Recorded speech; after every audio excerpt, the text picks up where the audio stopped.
Hello friends, आज हम अपनी अगली वीडियो देने जा रहे हैं। अब तक हमने पढ़ा है भाषा। भाषा क्या है? भाषा वह माध्यम है जिसके द्वारा हम अपनी विचारों का आदान प्रदान कर सकते हैं। तत्पश्चात हमने पढ़ा था भाषा के रूप, और भाषा के कितने रूप थे? भाषा के 2 रूप थे, मौखिक और लिखित। मौखिक में क्या था? मौखिक में जिस बात को हम बोलकर समझाते हैं, यानी वक्ता अपनी बात को बोलकर समझाता है और श्रोता सुनकर उसे समझता है, तो यह भाषा का कौन सा रूप हुआ?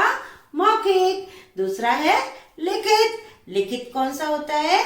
जिसमें लेखक अपने विचारों को लिखकर के स्पष्ट करता है और पाठक पढ़कर उसे समझता है।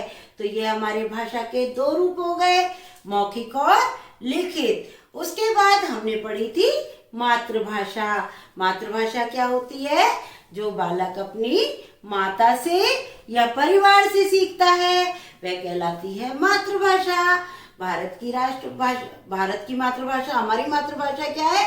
हिंदी। उसके बाद हमने पढ़ा था राष्ट्रभाषा, यानी जो राष्ट्र की भाषा होती है, जो देश के सभी नागरिकों द्वारा प्रयोग की जाती है, वह कहलाती है राष्ट्रभाषा।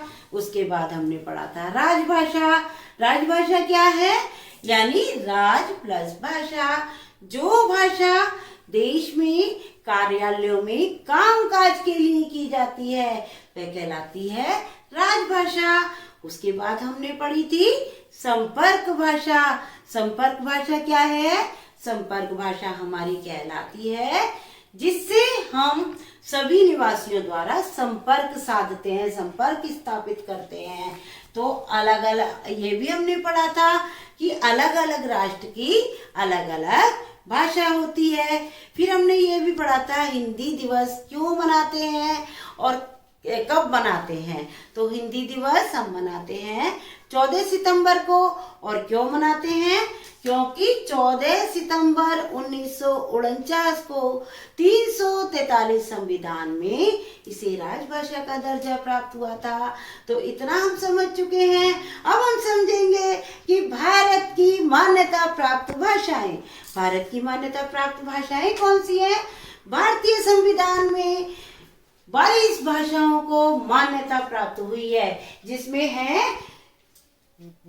हिंदी, असमिया, बंगाली, गुजराती, बोडो, डोगरी, कन्नड़, कश्मीरी, कोंकणी, पंजाबी, उर्दू, मैथिली, मलयालम, मणिपुरी, मराठी, नेपाली, उड़िया, संस्कृत, तमिल, तेलुगु, संथाली और सिंधी। तो हमारी भारत के संविधान में कितनी भाषाएं हैं? 22। और वो कौन कौन सी थी? ये सब आप नोट डाउन कर लीजिए। धन्यवाद।